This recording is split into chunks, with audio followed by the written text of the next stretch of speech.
துரை துரை உங்களுக்கு சாப்பாடு கொடுக்குறக்குள்ள உங்கள் அம்மா ஒரு வழி ஆயிடணும் மாட்டேங்குது துரை. எங்கே போனாலும் நாங்கள் இப்படி தப்பிக்கிட்டே தெரியும். தண்ணி அப்புறம் குடிச்சுக்கலாம் சாப்பிடணும். எடுத்து கொடுத்துரு சுகாஸ். பக்கமாக வந்து உட்காந்து தின்னு சுகாஸ். பக்கமாக உட்காரு சாப்பிடு. மெதுவாக தண்ணி குடிங்கள். இன்றைக்கி கிளைமேட் செமையாகுது. பார்சல் வாங்கினாலும் கொஞ்சம் கம்மியாக கொடுத்துட்டாங்க.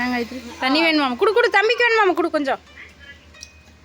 நீங்கள் அக்கா குடிச்சாவே நீங்கள் கேட்பீங்க, நீங்கள் குடிச்சா அக்கா கேட்பீங்க.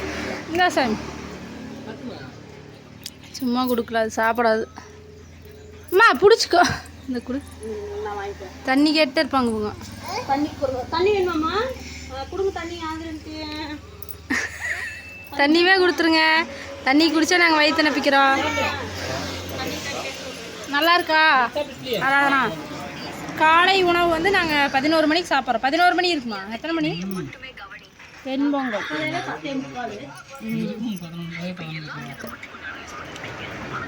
சரி சாப்பிட்டு போய் திருப்தியாக சாமியை கும்பிட்டுட்டு அப்புறம் பார்க்கலாம் அடுத்தது சாப்பிட்லாமா என்னன்னு. அடுத்தது கொஞ்சமாக கொடுத்துட்டாங்க. இட்லி எல்லாம் பெருசாக இருக்குது. என்ன இந்த டைம் சின்னது பார்சல்னாவே தனியாக இருக்குது. ஏற்கனவே போட்டு வச்சுருப்பாங்க அதுக்கு. ஆனால் டேஸ்ட் நல்லா இருக்குது. வாங்க சாப்பிட்லாம். இப்படி கோவிலுக்கு போகும்போது வழியிலேயே உட்காந்து சாப்பிட்ற அனுபவம் உங்களுக்கு இருக்கா? வீட்டில் செஞ்சு கொண்டு வந்து இப்படி உட்காந்து சாப்பிடுவாங்க. நம்ம ஹோட்டலில் வாங்கிட்டு வந்து வச்சு சாப்பிடுவோம். ஆனால் லேட்டாக இருந்து வீட்லேயே செஞ்சுருக்கலாம். உங்கள் வீட்டில் என்ன ஸ்பெஷல் அப்படின்னு சொல்லி சொல்லுங்கள் ஃப்ரெண்ட்ஸ்.